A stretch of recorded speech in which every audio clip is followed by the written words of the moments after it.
And now to kick off our presentation this evening, I'd like to welcome Los Angeles County Superintendent of Schools, Dr. Debra Duardo. Thank you and welcome everyone. Bienvenidos. Thank you for joining us on such an important topic. As you all know, January is Human Trafficking Awareness Month. And oftentimes when we think about human trafficking, we think of third world countries. But Los Angeles County is identified as one of the nation's highest intensity areas for human trafficking. And it is one of the nation's most populous counties in the country. But unfortunately, it's also the site for large numbers of children and youth being victimized through commercial sexual exploitation and labor trafficking. Children and youth represent a major population of trafficking victims in Los Angeles County. And with the spread of COVID and increased economic hardship on our families, human trafficking cases have increased. This year, the county will host this year's Super Bowl at the SoFi Stadium in Inglewood, California. And with these large sports and entertainment events comes the need to recruit a temporary workforce, which is directly connected to an increase in human trafficking. Traffickers are using force, fraud, and coercion to abuse human beings for their own financial gain. At LACO, we are dedicated to supporting our schools, districts, and communities throughout Los Angeles by providing training, technical assistance, best practices, legislative updates, and resources to fight human trafficking. In addition, LACO wrote a grant and was one of 8 awarded in the United States to address human trafficking and the prevention of it in our schools. LACO provides a range of services to 80 districts and over 2 million preschool and school-age students and families of varying ethnicities, socioeconomic status, and ages throughout Los Angeles County. Increased recruiting efforts, increased hardship as a result of the pandemic, and upcoming major events means the county must act to reveal these hidden dangers and bring forth a community-wide effort to combat human trafficking. And we know that prevention education is key to keeping our kids safe. Tonight, you will hear and learn from lead experts in LA County. We know that together we can combat the exploitation of our youth by educating our community and taking the necessary steps to keep our children safe. And I have the honor of introducing Dr. Holly, who is a clinical associate professor, field education at the University of Southern California, Suzanne Dweck, School of Social Work. I actually know Holly and worked with her for many years. She has 33 years of social work experience, including 18 years in K-12 public education. In 2014, she established and chaired the first Los Angeles Unified School District Task Force to prevent the commercial exploitation of children, which led to the 2016 LAUSD board resolution, not in our schools, not in our communities, to address, prevent, and eliminate commercial sexual exploitation of children in the Los Angeles Unified School District. She's had many, many experiences, including work with the LA County Departments of Children and Family Services, mental health, probation. I can go on and on and on. But I am honored to introduce your moderator, Dr. Holly Pribe Sotelo. I'll turn it over to you, Dr. Sotelo. Thank you so much, Dr. Duardo. You know, I'm almost there for the doctor as well. So thank you for the promotion. I appreciate it. Good evening and welcome. My name is Holly Pribe Sotelo, and I am humbled and honored to serve as your moderator this evening. I would like to thank Superintendent Dr. Debra Duardo. As she mentioned, we worked many, many years together, and I am always in awe of her leadership, her passion, and insight to bring this incredible topic to the forefront of the LA County schools. And to the hardworking LACO support team, I want to say thank you for bringing this tireless effort, for your tireless effort for the coordination of this event tonight. It is a pleasure to share this space with these incredible experts tonight in the field of human trafficking, prevention, and intervention. Before I introduce our first guest, I would like to remind all of you of a few important items. For the content of today's discussion, it may be triggering and difficult to listen, because this is a very important topic, and we want you to recognize your emotions and to take care of yourself and to utilize the resources that are available to you. Also, due to the sensitive nature of today's discussion, you may want to limit how much information your young children in the room can hear by wearing a headset or earbuds. If you choose to have your child or youth in the room to listen to this content, please recognize the importance of debriefing and communicating with your children tonight to be available to answer questions that they may have to help them feel safe. Also, recognize that we have resources for you and will be identified throughout the presentation, and these resources will be available to you throughout the presentation and provided towards the end of the event. If you have submitted questions prior to this event, those questions have been shared with the experts and will either be covered during the presentation or during the Q&A portion of this presentation. Also, please note the chat function will be off. However, we will be placing resources in the chat box for your access. And finally, we will want to make sure that we hear your feedback, and there will be an evaluation for this event. I would like to also, our experts this evening represent key organizations throughout Los Angeles County and beyond. And they come representing highly represented, respected, and extensive professional and lived experiences. I invite you to scan the QR code to access their full biographies. In just a moment, that QR code will be available for you to scan it so that you can learn more about all of your different presenters today. So now, now our first guest brings me lots of pleasure here. Oh, and this is the QR code. So with your phone, if you could please, you could take a picture or scan this QR code, and this will bring up the biographies and details of all the experiences of our expert panelists today. Now, the moment you've all been waiting for, our first guest. We have Miss Adela Estrada, and she is the program administrator from the Los Angeles County Department of Children and Family Services, and she specifically works in the commercially sexually exploitation unit for DCFS. Thank you and welcome, Ms. Estrada.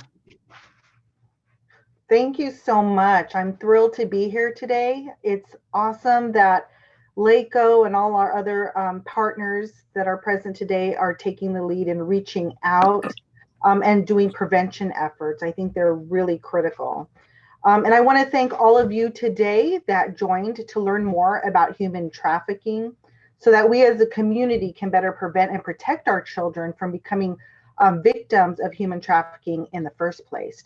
And having that awareness and understanding of the dynamics of human trafficking is one of the critical ways that you can prevent it from happening, and while also knowing what you can do if you know or suspect that a child is a victim of human trafficking. As a program administrator for the Department of Children and Family Services, I have seen the devastating impact of human trafficking and the trauma inflicted on our young victims at the hands of exploiters or traffickers.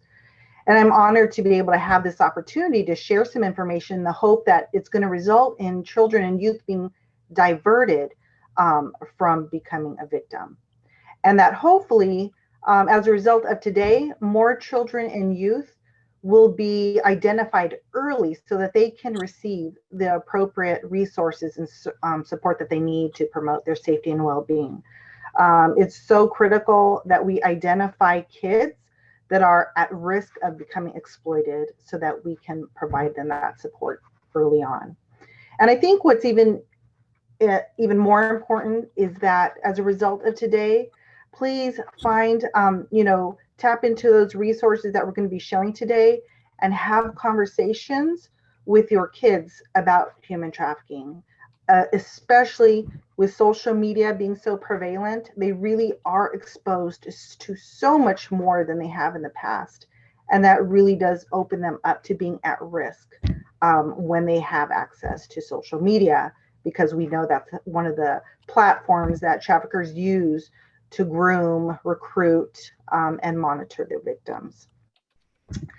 So as your local child protection services agency, DCFS is responsible for assessing and responding to reports of known or suspected child abuse and neglect. Anyone in the community, be it teacher, a doctor, a coach, a neighbor, can call our 24-hour LA County Child Protection Hotline to report that a child may be or is a victim of child abuse and or neglect. And as you probably know, we investigate all types of abuse, whether it be physical abuse, emotional abuse, sexual abuse, neglect, severe neglect, and one of the most severe forms of child abuse and violence against children, which is human trafficking. Our department works with families to address the safety concerns by providing the services, the resources, and the supports that are needed. And we aim to address and remove the safety and risk concerns without having to remove children from their home, unless it is absolutely necessary to do so. Removing children from their home is of the very last resort because we understand the trauma that has upon a child. And I want to say for each of the past few years, we've removed and placed into foster care about 4% of the children that were reported to us as victims of sex trafficking. And our department provides specialized services to children and youth that have been impacted by human trafficking. We have specialized court that only hears cases where kids have been exploited. We also have specialized teams of children's social workers and supervisors and managers that have had specific training on how to support and provide interventions for kids that have been exploited. So can you please go to the next slide, please? So I just wanted to go over what is human trafficking, just an overview of it. Human trafficking involves both sex trafficking and labor trafficking. It also includes involving children and youth in criminal type of activities, such as the trafficking or selling of drugs. And human trafficking officially became a crime in 2000 with the passage of the Trafficking Victims Protection Act, which is a federal law that helped define both sex and labor trafficking. The sex trafficking of minors is sometimes or often referred to as the commercial sexual exploitation of children, as Dr. Duardo had mentioned earlier.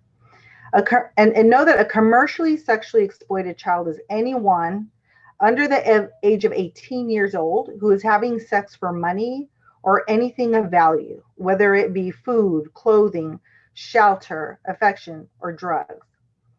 I'm going to give you a description of commercial sexual exploitation that comes from a survivor, one who has survived sex trafficking that was referenced in a book, an excellent book called A Survivor's Guide to Leaving, written by Sheila White and Rachel Lloyd. And the survivor says, the word commercial is used because exploiters and traffickers treat this as a business to profit from. They treat children and youth as their, quote, product that is sold for sex. Kids are often marketed on the internet. It's sexual abuse because it includes kids having sex or involved in sex acts such as stripping, pornography, and escorting. It's exploitation because it is someone with more power, usually an adult, with the money, the apartment, the drugs, taking advantage of someone with less power, such as a child or teen who has experienced abuse, rejection, unstable home situation, for example. We see youth in Los Angeles County being trafficked in the streets. And through our first responders protocol, which is a joint response with law enforcement, DCFS, probation, and our advocacy agencies that utilizes a strength-based victim-centered approach when we recover victims. And every year we've recovered hundreds of kids that have been exploited on the streets. We've also seen families, involved in what we call interfamilial exploitation, who have exploited their children, their own children, in order to pay for rent, to put food on the table, or to even feed an addiction. I want everyone to also note that human trafficking of adults involves the use of force, fraud, and coercion. There has to be some evidence of force, fraud, and coercion evident. But for children that are under the 18, we do not need to see any evidence of force, fraud, or coercion. Anyone under the age of 18 who is having sex for money or of anything of value is considered a victim of human trafficking. And the Trafficking Victims Protection Act was the federal law that also identified labor trafficking.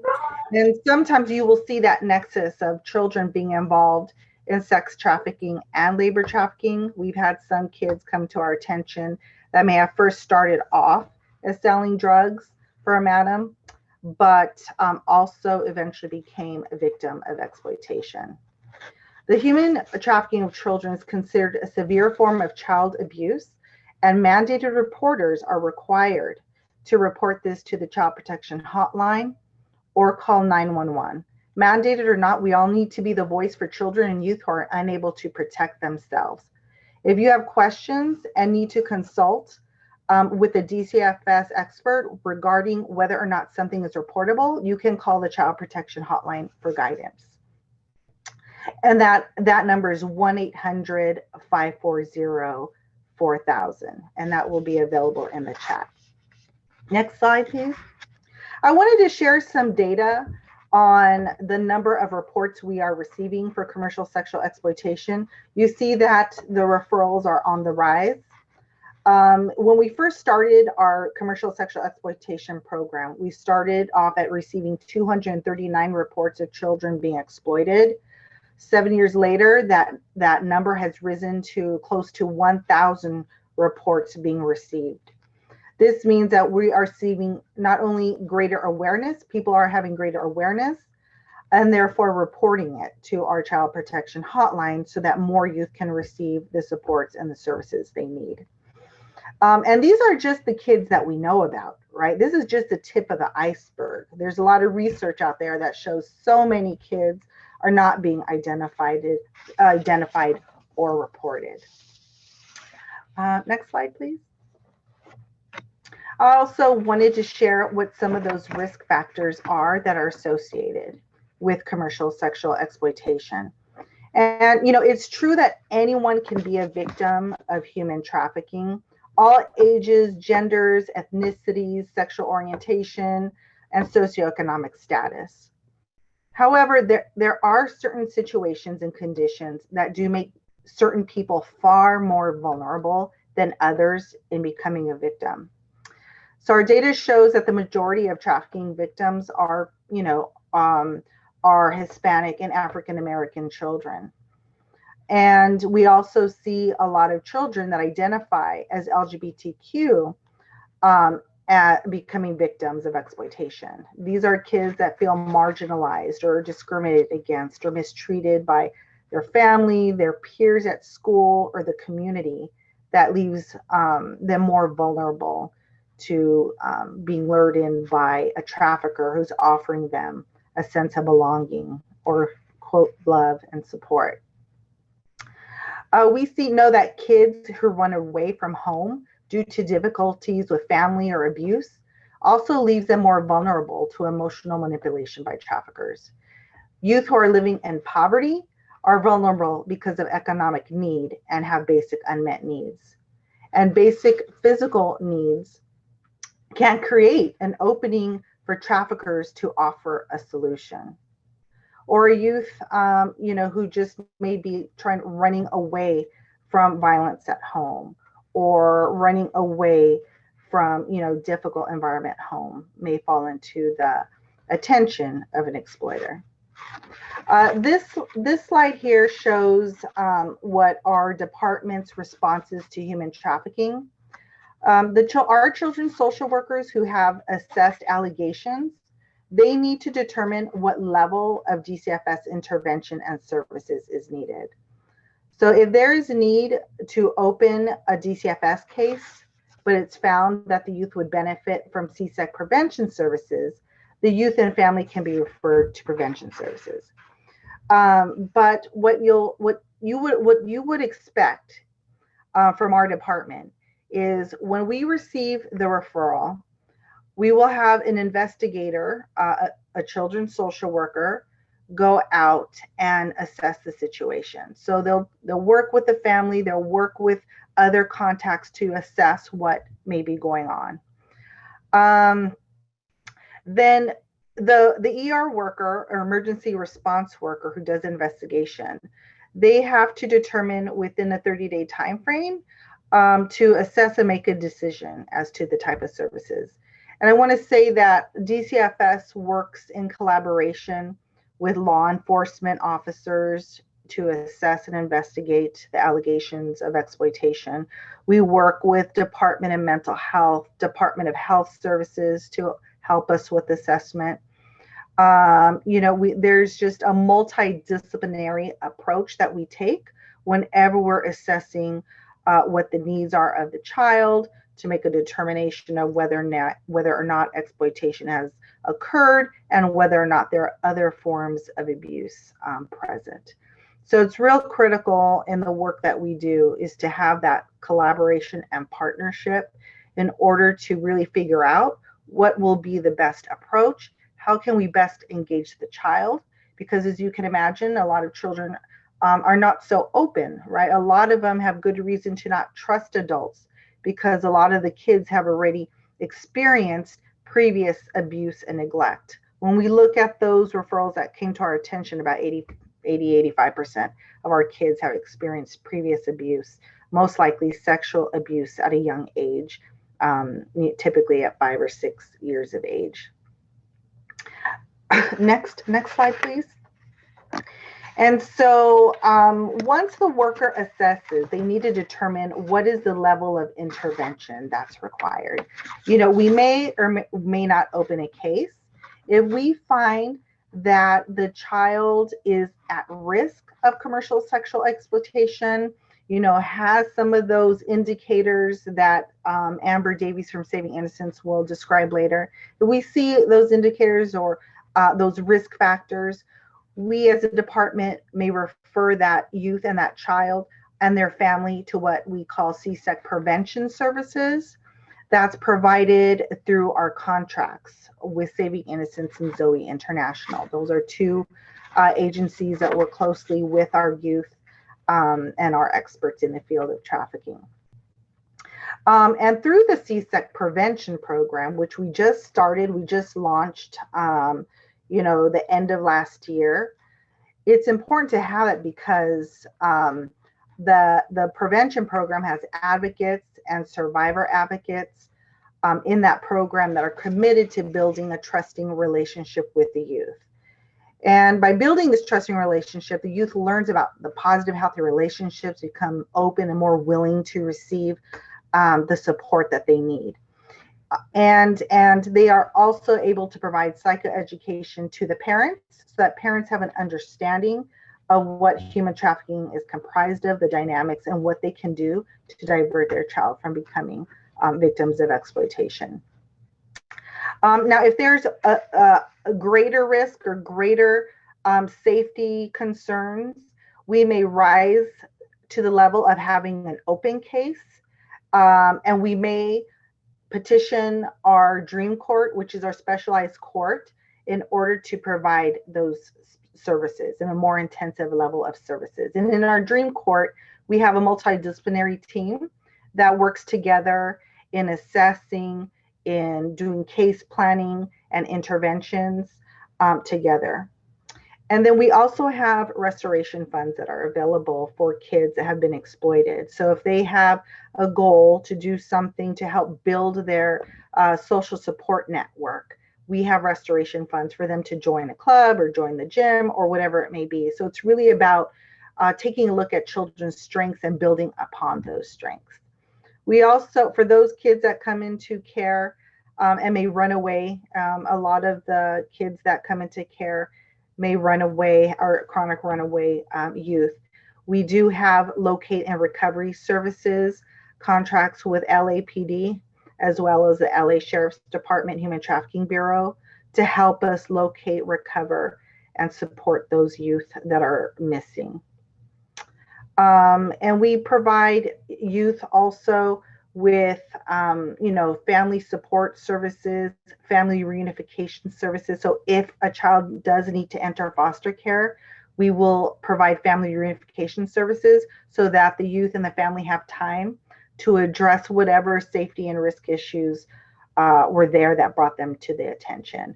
But ultimately, the goal is to safely reunify children with their families as soon as it's safe and possible to do so. If those kids that are exploited are not able to reunify, then we provide permanency services. Hopefully, we're always looking to find a family to take care of those kids that are unable to return home. If they're not able to return home, then we provide them with transitional support services to help them, have the skills and become ready to be self-sufficient and live independently once they leave foster care. So that's the summary of services. Thank you. Thank you, Ms. Estrada. So important from LA County Department of Children and Family Services. We are so grateful to have this service available to our schools and appreciate all the work that you have done thus far. Next, we have Ms. Amber Davies, and she comes to us from Saving Innocence, and she is the Senior Director of Clinical Programs. And again, please learn more about Ms. Davies. Her bio is also posted. Very important partner to us all. I'll turn it over to Ms. Davies. Thank you.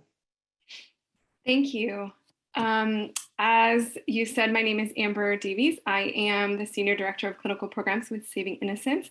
And I would like to tell you a little bit more about some of the red flags and warning signs that would indicate that a child is being trafficked. Next slide, please.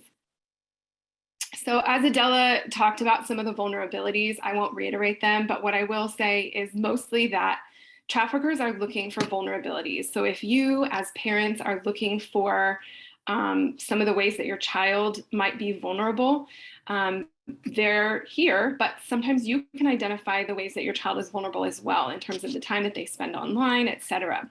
So as Adela said, if a minor has exchanged sex for anything of value, it doesn't even need to be actual sex. Sometimes it's sexually explicit photos.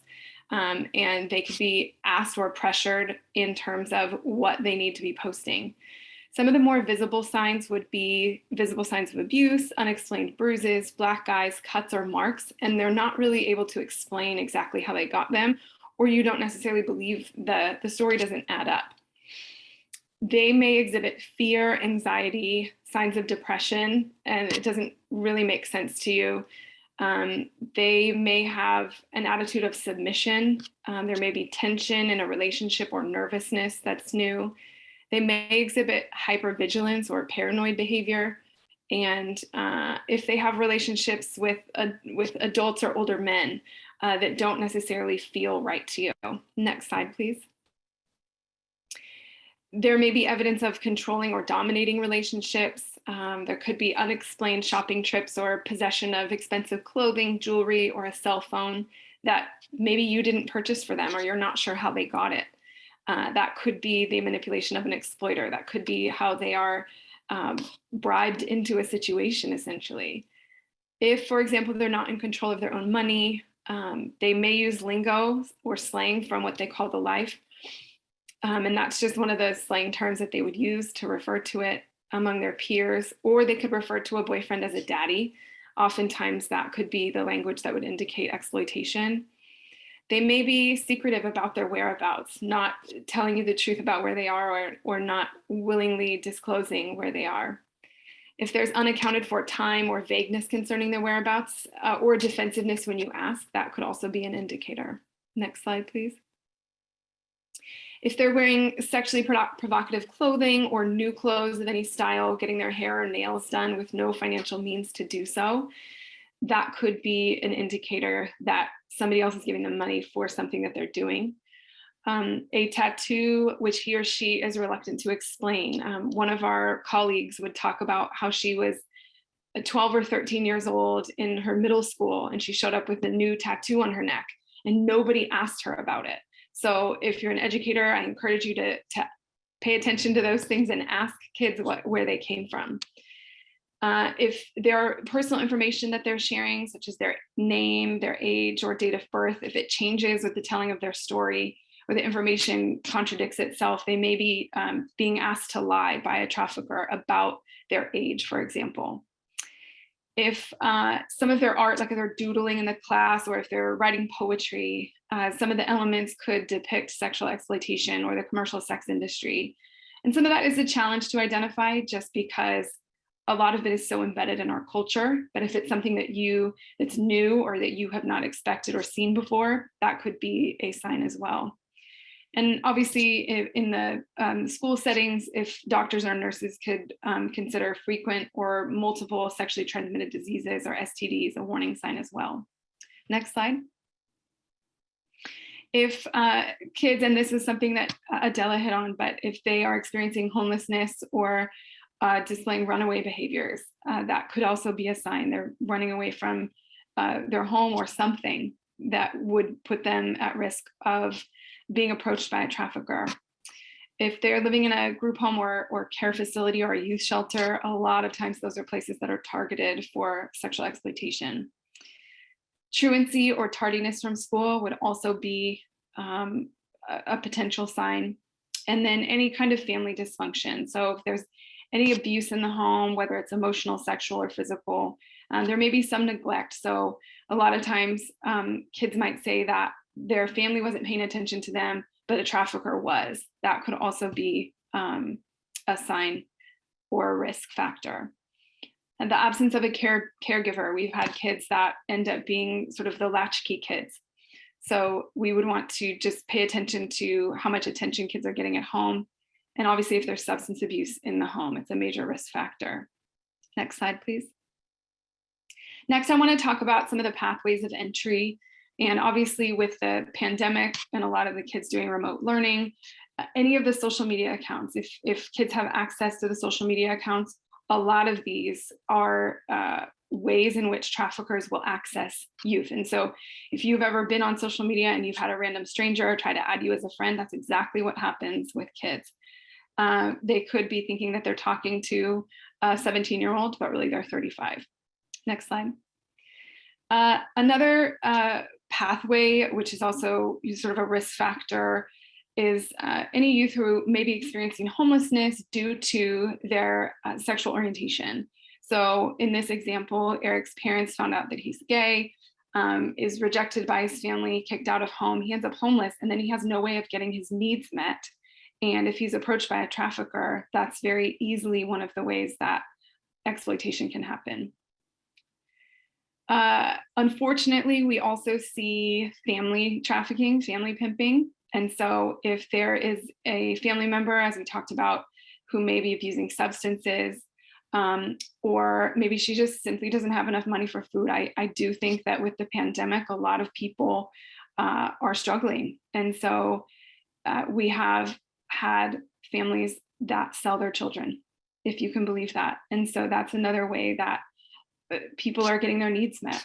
You would think that we've heard the stories over in Afghanistan, but unfortunately it happens here as well. Next slide.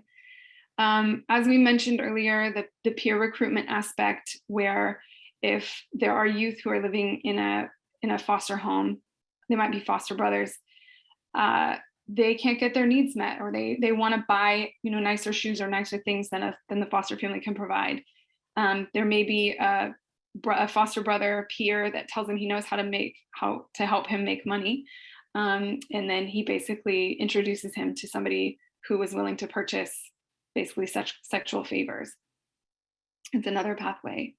Similar story of living in a group home, as we talked about, as a risk factor. If you can keep going, they basically would say, hey, I know a way to get out of here. I can introduce you to my boyfriend. And that's an opportunity for somebody to exploit them if they need somewhere to go and basically money, or a way to access their freedom. Next slide, please. One of the more rare forms of trafficking is the violence and kidnapping, although it does happen.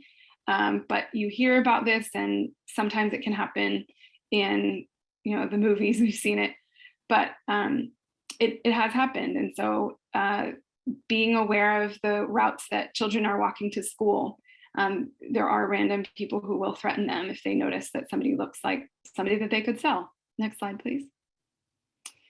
Another one is just somebody who doesn't have their basic needs met. And so they're going up to, maybe this happens more with males, but just really walking up to somebody and asking them if they're working, or if they're, needing to make money. And so they would offer them the prospect of, sexual favors, essentially. Next slide. Another opportunity for people to exploit it is people who are looking for gender affirming medical care. A lot of times, if families are not supportive of some of the LGBT youth who are looking to transition, they may, try to ask if there's other ways to get money. And so this could be a vulnerability factor as well. And I believe that's it for me. So hopefully that was helpful to just note how vulnerable kids are exploited. Thank you, Ms. Davies. Wow, that was incredibly important. And I know that even I learned some more today. I'm learning about all the important ways of how our young people are being recruited. And we so are grateful for you and for the services that you provide to our youth and families. So next up as our expert, we have from Los Angeles Police Department, we have Detective 2, Mario Gallegos, who is a detective from the Human Trafficking Department, and he is one of the coordinators there. So please welcome Detective Gallegos. Yes, good evening. Well, I'll introduce myself. I have 22 years of experience. Currently, I work with probation, DCFS. I work with Amber Davies from Saving Innocence and Journey Out and Zoe International. These are nonprofit groups that they dedicate their time to basically working with our child victims, and I have great relationships with them. Today I am speaking to you guys first off as an investigator and also as a parent, and I know there's so much that preventative work that can be done, and that's one of my driving forces here for today. Is I'm hoping to give you some information that can hopefully, as a parent, you can identify issues at home with your daughter or your son and maybe prevent some type of incident, especially with so many of our traffickers and predators are out there online now. We can go to the next slide. So here I use this picture because parents, we don't realize that a lot of our victims, a lot of our children that are being victimized, they're actually coming into Los Angeles from the different transportation networks, but a large percentage of our actual victims are LA City, LA County children. This picture should stick out in your mind and say Our traffickers are ready and available wherever there's children, wherever there's minors. Our traffickers are always willing to target them. They're always willing to meet them where they are, to exploit them. Our traffickers are using social media. Our traffickers are traveling. Our traffickers are flying. They don't stop. They're continuously working, trying to create relationships with your children. And their main goal is to exploit them, and to gain financially from them. So please, as a parent, I always tell parents, always be involved in the lives of your children and see who is trying to gain their attention. Go to the next slide. As we see on the far right hand side, you can see a swing set. And just like I talked about a train station or a metro bus stop, we have a swing set. And I know that now that our parks have reopened and we have a lot of people out and about, we always, unfortunately, as investigators, we saw a lot of cases, especially in certain communities, where we had traffickers that were approaching. They're approaching our children. They're approaching the children even in the parks. They were approaching them at high school. They were gaining access to schools, posing as students. So never, well, always keep your guard up is what I would like to tell you. This swing set is very important to me because I had many investigations that came out of these places, and not just trafficking investigations, human trafficking investigations, but I also had, unfortunately, we had a lot of investigations where children were being sexually abused by persons that were posing as a friend of the family, someone that would come in and offer to help the family. They would offer to watch the kids so the parents could go take on more shifts for work to provide for their children. And unfortunately, I saw a lot of investigations where these individuals, these suspects, had a different agenda. So always keep that in mind. There's a couple of points on the slide here. Social media accounts. There's things that I always point out to parents when I speak at these events. If your child has a social media account, I understand that they're probably at an age where they're starting to want their own independence. But I always tell parents that their first concern should be the safety of the child, and the second concern should be their happiness. We can't have one without the other. If you provide safety for the child, then you're ensuring happiness. If you put the happiness first, then the safetyness kind of falls by the wayside. And unfortunately, sometimes when our kids are victims of crimes like this, it is a long road to recovery. Social media accounts, I always tell parents to have dual access to the account with their child. I ask them to, I prefer that I encourage them to have dual access. Always have the ability to review the account. I encourage them to always look into who is sending their child direct messages and what's the content of those messages. What are they trying to speak about? What are they trying to encourage? Are these individuals who are sending your child messages, what are they asking them to do? One of the main rules that I use for myself is I don't have a social media, I won't friend a social media person unless I physically have met them. So that's just a personal rule for me that I recommend to people, even for parents. I wouldn't allow my child to friend another individual unless we physically have met them and we know who they are. The reason for this is once you physically have met them, you know that they exist. You know that they're not another person. You should be able to get an idea as to what they're about, what they want, why they would want a relationship with your child via social media.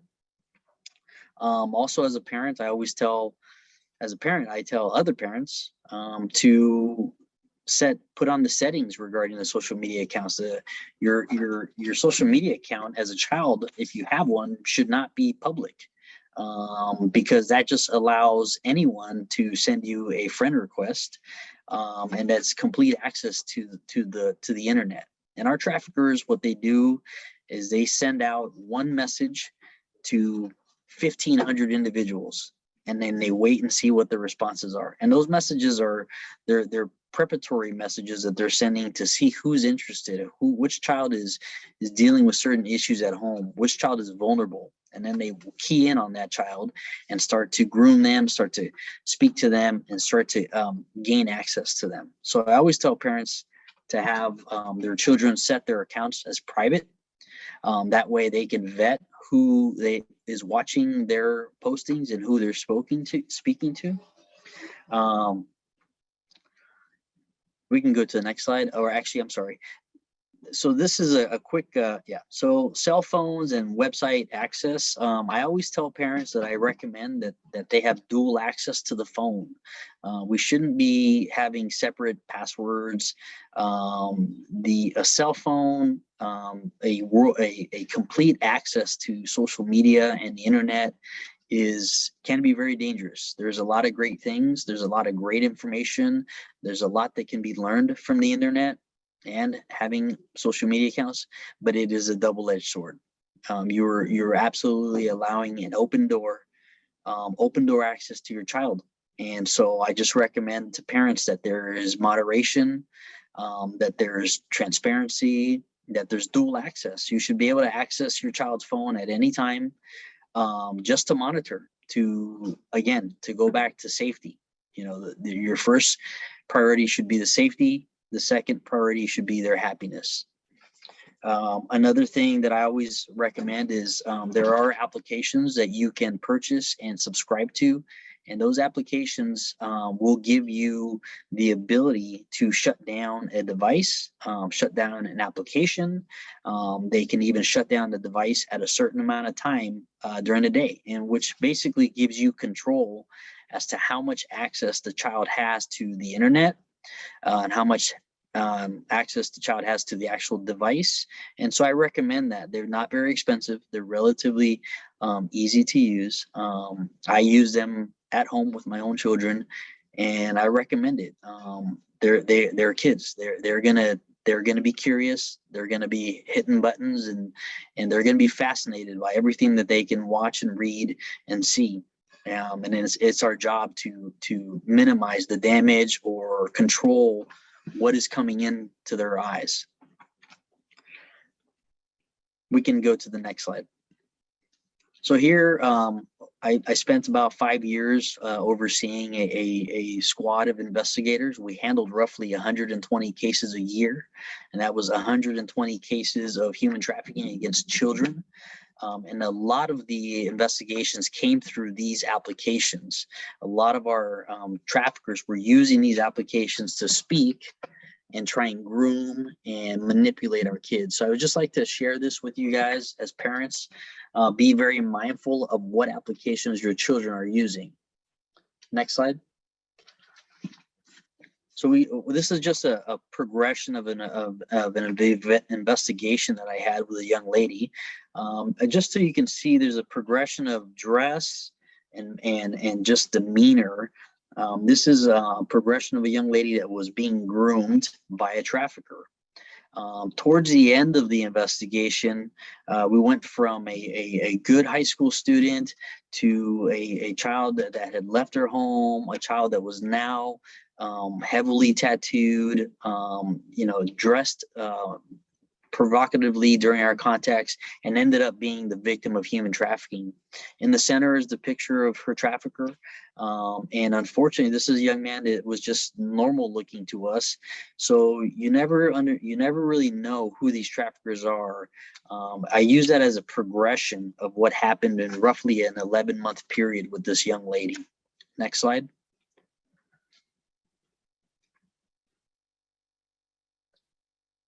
And these are images of the human trafficking suspects are of all genders, all ethnicities. We've seen them from all different ethnicities and genders. So never let your guard down as parents. Traffickers can come in different forms, as you see, and shapes. As a parent, always watch over what are the intentions of persons towards your children. Next slide. So these are 3 things that I'll leave you with. I always tell parents to be a lifeline to your child, meaning always always reach out to them. Always remind them that you will answer their phone call, that you will come pick them up wherever they are at any time. And always, the second point is you're always going to be your child's best advocate. As a parent, you guys know this. I know this for myself. No one will advocate for your child like you will. And my last point that I'll finish with, I know I'm a little bit over, but always trust your parental instincts. If things don't seem right with individuals that are approaching your children, it's okay to make that call. It's okay to step away from that person. It's okay to shut down that communication with those people that you feel might be harmful to your children. So always trust your parental instincts. Well, thank you for your time. Hopefully I didn't go too fast, and my information will be available at the end. Perfect. Thank you, Detective Gallegos. That was absolutely perfect and so important information. Again, parents, hope you're taking notes, because this is the information that obviously we need to know about. We need to have those conversations with our children. Okay, so again, thank you very much. So next on our agenda, on our program today is an actual story from Miss Sylvia Lacy-Miller, and she is a parent advocate from the Zoe International organization. She's a certified anti-trafficking consultant and has a very compelling story for us today. Thank you and welcome, Ms. Miller.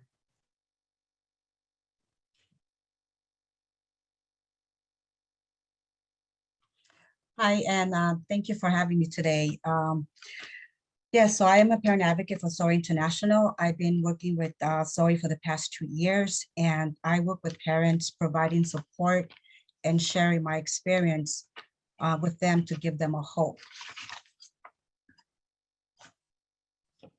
Next slide, please. I would like to share my personal experience and mother's love. The picture you see is a reflection of our relationship.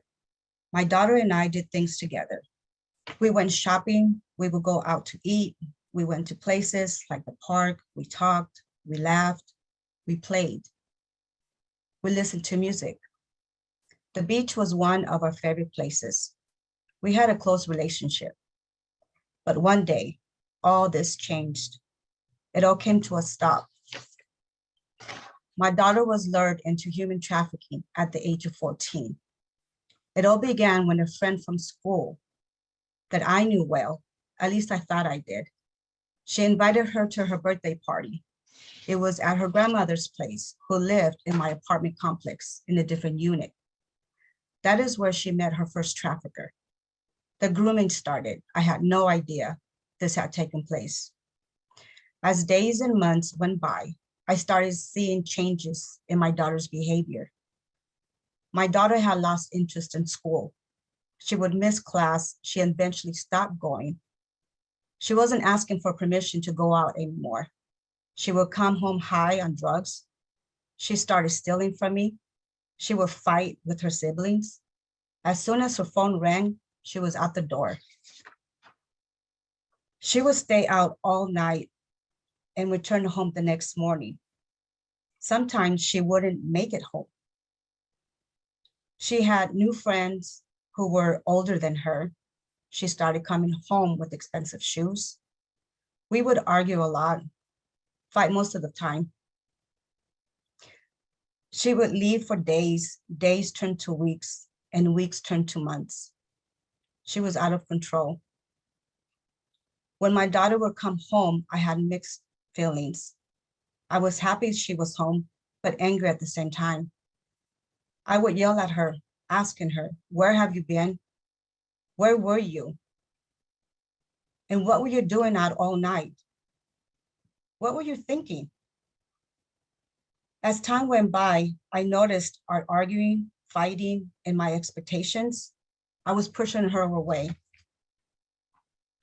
A year later, I get a call at midnight from one of her friends telling me that my daughter was at a trap house in LA, that they're having her have sex with men. She told me that they went to a friend's party that she knew. She tried telling them she was only 14.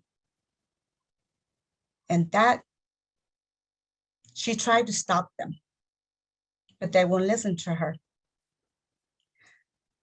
She was kicked out, leaving my daughter behind. When she looked through the window, she realized what had just happened. My heart dropped. I was lost, confused, angry. So many thoughts were going through my mind. I didn't know what to do or who to call. I couldn't go back to sleep. I cried all night. That day was the last time that I saw my baby girl. I had never heard about human trafficking. I didn't even know what a trap house was. My understanding of what a pimp is someone who dresses inexpensive, looking sharp. So you see, what I finally realized was that my little girl was taken from me. She was being trafficked. That's when I started to fight to get my baby back. I would like to go through a few points with you. Next slide, please. Looking beneath the surface. Most children and teens who have experienced trauma have many behaviors that can push the buttons of those around them. As I shared in my story, I didn't realize that my daughter was experiencing trauma. And her behaviors, it was pushing me away from her. These behaviors can feel very confusing. What we see may not be what we expected. Often we react to these behaviors without understanding what drives them. The more we understand where behaviors come from, the more effective our response will be. Behaviors are clues. There is always more going on beneath the surface, which can help us understand the better respond. The behaviors are clues. If I would have known what human trafficking was, I would have picked up on my daughter's behaviors, but I didn't. Next slide, please. Responding to a child's behavior. What might my child or teen have been reacting to? What might my child or teen need? What might he or she be trying to tell me? How can I address the need that is causing my child to behave this way? How can I keep them safe? How can I keep myself safe? Notice the feeling and then offer two safe alternatives. What can I do to help them regain a sense of safety or control? If your child is struggling to recover, ask, where are his or her resources? Frustration, tolerance, social connections, support, effective management, trust, problem-solving ability. I didn't even know my daughter was struggling, but I wish I had known the signs. And I would just like to remind yourself the importance and power in your connection to your child. Hold on to your relationship and be there 24/7, no matter how hard that may become. Thank you. Thank you. Thank you, Miss Lacy-Miller. Wow, powerful.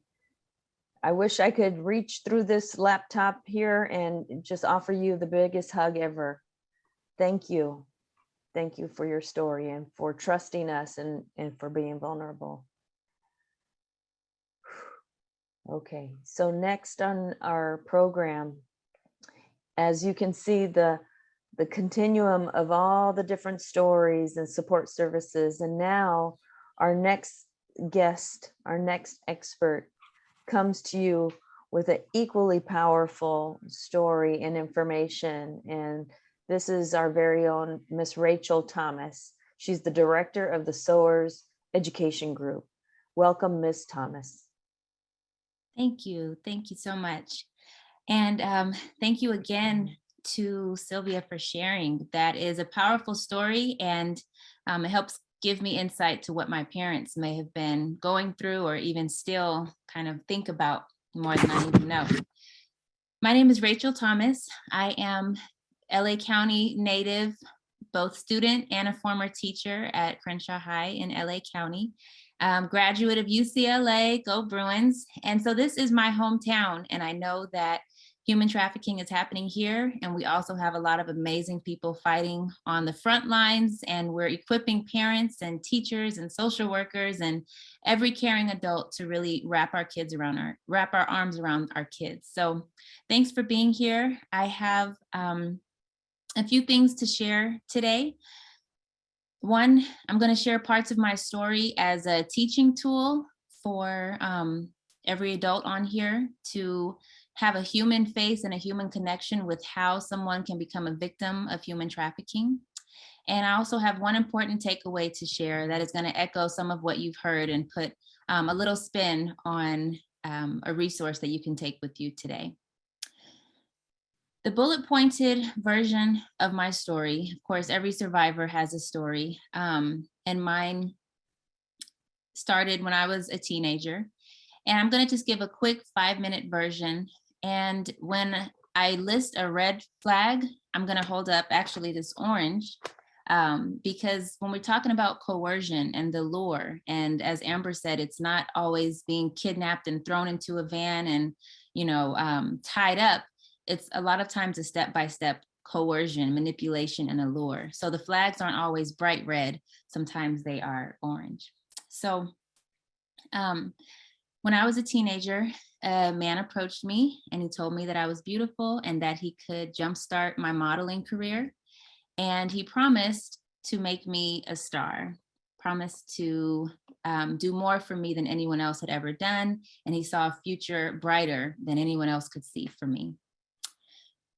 Over a couple of weeks, I got to know him and the other models that he introduced me to, and they were very friendly, very curious about me, asking about my childhood, my relationship with the important people in my life, my dreams, my hopes, my fears. They just wanted to know a lot of things about me, and it felt friendly and almost surprising that they were so interested in me.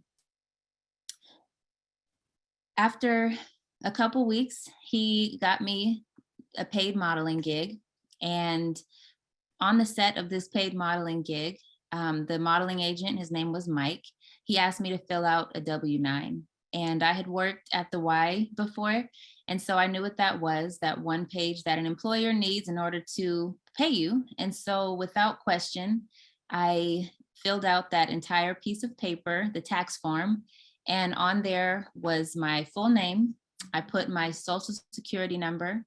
I put my permanent address, which is my parents' address, and also my current address where I was living at that time. And so on this just one piece of paper, I handed over all the information that I didn't even realize he would later use to exploit me. The 4th week, I got a call from Mike, and he told me that there was an important opportunity, an audition in New York that he thinks I would be perfect for. And he asked if I had money to get to New York. And when I told him that I didn't, he said, well, you can temporarily become an exotic dancer. And that gut feeling of something's not right here came up, but he was a master manipulator. And he said, I don't know if you've ever been to a strip club, or I don't know what's in your mind, but, it's a temporary way to make money for your modeling career, and nobody's going to touch you. And you are gorgeous. And I noticed that during your photo shoot, sometimes your facial expressions were awkward and your arm placement was awkward. And so I think you could really use some practice being the center of attention and just getting comfortable with your body movements and your look. And it was not an easy conversation to convince me, but after about half hour, he convinced me to just pack up a couple of bikinis and some heels and go with Michelle, another model I had been getting to know that was signed with his agency, go with her to a local strip club. And he said, if you don't like it, he said, you're not gonna like it, but you have to power through. This is a temporary discomfort for greater gain. Taught me to push down my own intuition. A week after that, so now we're about 5 weeks after I met this modeling agent, I saw him hit another model for, well, no reason is good enough, but it was really for nothing. And so after that, I was scared and I saw a different side of him. And I believed that he was one of those abusive boyfriends and that they were more than model and agent and they're dating, and he just hit his girlfriend, and poor girl, she needs to break up with him and I better get away too. And so I called him the next day and I told him I didn't want to work with him anymore. And I didn't call him out for hitting Michelle because I thought that was his girlfriend, and I just figured I need to back away slowly and let her figure that out. And he told me, bitch, I own you. You're gonna do what I tell you to do or somebody's gonna get hurt. And then he told me when and where to meet him. And then I heard him ruffle some papers and he read off my parents' home address. And he said, if you don't come to me, I'm gonna go to them and somebody's gonna get hurt. And that night, just trying to stay on his good side, never having heard of human trafficking, I was fearful, but for a month and a half, I had known a funny, professional, great guy and the other models that I now considered friends. And yesterday he hit his girlfriend, but in my mind, I still didn't know the danger that I was in. And so trying to stay on his good side, I met him when and where he told me to be that night. And I was forced into human trafficking that night. And after that, he told me if I go to the police, if I tell anyone, if I tell my parents, he would kill me and kill my parents. And that shows in 5.5, 6 weeks, how I went from a happy teenager to a victim of human trafficking. Some of the flags I felt in my gut, but I didn't recognize well enough to call out. I didn't know what human trafficking was, and I didn't even know that I was in danger, really, until I saw him hit the other model. And this leads me to a few prevention tips that I want to share briefly. And they're going to sound a lot like what you've been hearing today, which is to just be your child's greatest resource. Numbers 1 and 2 is about relationship. There's not enough safety settings, there's not enough monitoring, there's not enough shielding that we can do. It's really about your child knowing that you love them, you're there for them, and they can talk to you about anything. And so the one takeaway that I'd like to add, in addition to everything you've been hearing about relationship, is number 3, help prepare general safety plans. And so there's something called an X code, an X word that you can establish with your child. And this is any word, it could be lizard, any word you want. And when your child says or texts this, you know that something is not right.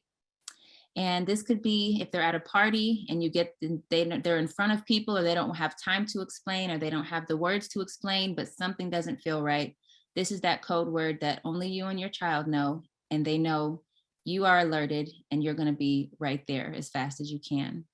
And it can also work if you're in the house with your child and they're going through something and they don't have the words to say, they've never explained it before, maybe they don't have even a way to begin to talk about maybe some form of abuse or something that they're going through. They could say this word, and as you're cooking dinner and on your phone and doing a million things that we do as parents, you know that my child needs me right now. So I'm going to quiet all distractions and figure out what's going on and take all the time that we need. So that safety word, that code word, that's something that you can do tonight in your household with your child and the kids that you love. And my time right now is up. There are a whole lot of amazing resources that'll be sent to you. My organization created the Cool Aunt series. That's where these 8 prevention tips are from. And the greatest prevention tip that you have is luckily the same resource that I had for my healing journey, which is my parents.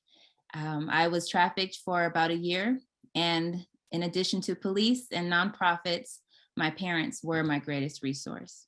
And so if your children have already been through some tough things, and if you're here to prevent them from going through some really tough things, just know that you are their greatest resource. Thank you for listening. Thank you. Thank you so much, Ms. Thomas. You are an amazing, courageous warrior, and I am so grateful to have met you. And so really, really appreciate you being vulnerable and trusting us with your story. Thank you so much. I was going to make a wisecrack about the UCLA thing, but that's maybe in USC, but that's okay. We love you, Rachel. All right. Thank you. Thank you. Okay. So moving us right along in our program today. So now you have had a really wide range of just services and stories, and you can really see how compounded and complex this topic is. And so now to bring it home for us, we have Miss Mila Lampkin from the LA County Department of Mental Health Services. She is a program supervisor from the Commercial Sexual Exploitation of Children Unit, and just very pleased and honored to know her and work with her. I'll turn it over to you now, Mila. Thank you, Holly. Thank you. Hello, everyone, and good evening. I just want to say thank you all for taking time out of your busy schedules to attend this very informative town hall meeting on a topic that is literally taking our kids away from us. Like Holly said, my name is Mila Lampkin, and I am the CSEC program supervisor with Department of Mental Health here in LA County. Our program operates under the Forensic Psychiatry Division within the Department of Mental Health. We are a team made up of clinicians and case managers who are part of LA County's collaborative approach to addressing child sex trafficking. I actually currently work on initiatives and protocol with LA County Probation Department's Child Trafficking Unit and the Department of Children and Family Services for youth who are at risk of being sex trafficked. We know that as parents, that parents and caregivers, that you all are the experts when it comes to your children, but we're here to help advocate and provide counseling and psychotherapy and other forms of expressive outlets to assess children and families when they are ready. So I would like to reiterate a few points here. Remember to look for shifts in behavior or things that don't seem to be the norm for your child. If it doesn't make sense or raises your suspicion, don't hesitate to consult. And if you're already receiving services or looking into mental health services, see if a parent partner can be added to your team, to your clinical team. Trafficking does not just affect the youth, but the family as well. So it is always highly advised that family members participate in the youth's counseling and therapy sessions as well. I also encourage parents to keep communication ongoing with your child at all times if you can, and try from a non-judgmental stance if at all possible. I believe that this helps keep the communication flowing most times, and of course, always praise the small and big accomplishments. I am aware that our families and community partners here today may not know where to find mental health services, so I put together a list here today, and there also is a resource list, should have been dropped in the chat, and you can just click on that website and it'll take you to the resources, but I'm going to go over some of the ones we have here before you. What I want to say is that the LA County Department of Mental Health is committed to advocacy efforts related to stigma reduction and wellness through the promotion of mental health for youth and families victimized by human trafficking or child sex trafficking and labor trafficking. We are committed to serving these youth holistically and from a trauma-informed and harm reduction perspective. So some of the resources you see before you are our 211, which you can call that number at any time. It'll give you the resources in LA County. You give them your address, your zip code, and they'll give you any resource you need in LA County. So that's always a good number to remember. There's also our CSEC provider directory, which you see on the screen. The website's there. You can copy that down, but it'll also be linked in the resource page that you guys all should be have the link to in the chat. But you can go on there to find direct mental health providers in your community that are trauma informed and CSEC informed, which is really good. to have. There's also the access line for mental health. It's 24/7. You can call that and get the nearest mental health resource in your community. There's also our LA County Human Trafficking webpage. You can go on that webpage and there is everything that's been done in LA County in the last 10 years is on there. There's trainings on there, different survivor stories. It's a really, really good resource to have. And then lastly, is the email address to inquire about mental health services in LA County. We have our own CSEC info inbox. That address is the bottom of the page as well. You can also send us emails in there to consult. If you feel like something is going on with your child, you can consult and we can send you in the right direction. Also, I believe it was dropped in the chat, but LA County also offers monthly trainings on various topics around human trafficking, child sex trafficking, and labor trafficking. So I want to thank you all tonight. Thank you. Thank you. Thank you so much, Mila, for your commitment to this work. We couldn't do it without you. For LA County Department of Mental Health Services, again, another strong partner for our community, for our schools, for you parents who are joining us here tonight. So in looking at the time, it is 7:22. And so I just want to make a comment about the questions and answers. Many of the questions and answers that have been coming through have been answered immediately through some of our experts. They were answering them right away, just so hopefully we've got through most of them. But we'll take at least one question and that we wrote down here. I believe there might have been one question. We'll probably have time for one question, and that is, in 30 seconds or less to our experts, I'm going to ask, what are ways that you recommend for our community members to be involved, to be more involved? 30 seconds or less, if you could, to be more involved about this topic. Who would like? Sorry. Adela, Sylvia, sorry. Sylvia. Yes, so I would say educating yourself, getting training, knowing the science, volunteering your time, and supporting organizations that are involved in human trafficking. Ask how you can support them, be an advocate in your community, donate to prevention awareness.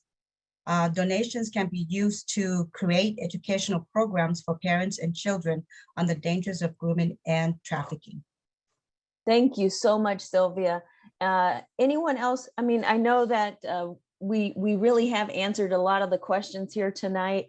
We put some very important resources in the chat box today.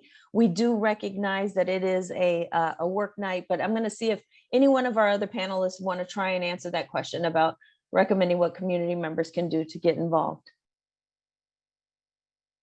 I'd like to share one thing that we're always looking out for. We have a lot of children, youth that haven't been able to return to their families. These are exploited children. So we're always looking for, families that are willing to help care for these kids that need at least a nurturing adult in their lives that are willing to commit.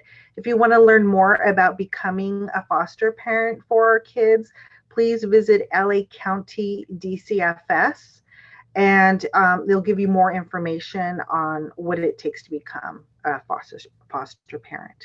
Fantastic. Thank you, Adela. Really appreciate that. And with that being said, I want to make sure that we have time to leave for our families, again, to fill out the evaluations. But before we do that, I really want all of our guests to join me in giving a standing ovation, if we could. If you could see us all, we're giving you a standing ovation to all of our experts, our families in the room, for their time, their continued effort to fight and protect children and to support the communities. I also want to thank the LACO leadership team for making this event happen. Wow, they are top notch. So impressed by the LACO team.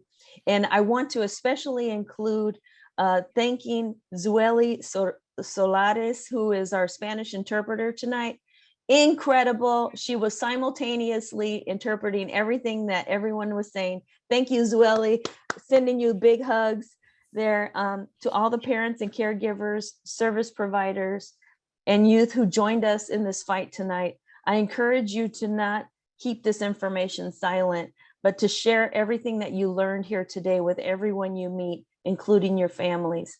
I encourage you to actively listen with your heart to those who have fallen victims to this horrific crime, to report suspicious behavior to the proper authorities, to seek support services for yourself and for your loved ones.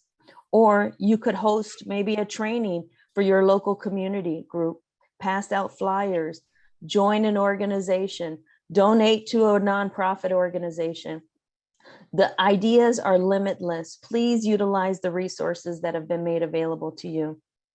Whatever your call to action is, please know that you matter and you can make a difference in the life of others. There is a post event survey link that will be put in the chat. If it's not there already, I believe there's going to be a link that's posted in the chat.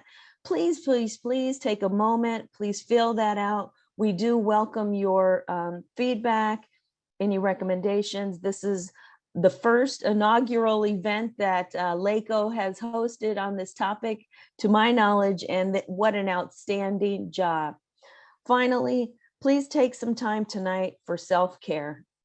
We know that this topic was very heavy and it's hard to embrace before you get ready for bed. So do something well for yourself and know that the LACO schools, the Dr. Duardo Superintendent, and all their leaders, educators, they are here to support you, to help protect your children and all the young people they serve.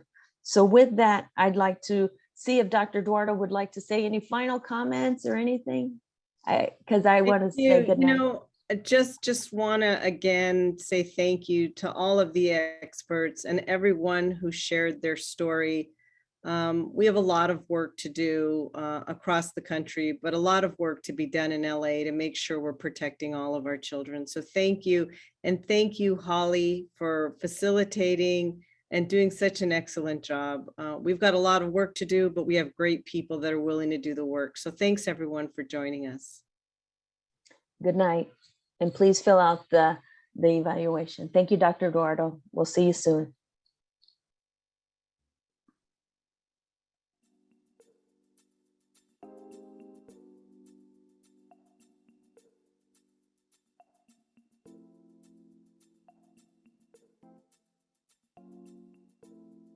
Thank you for joining us. At this time, our webinar has concluded. You may disconnect.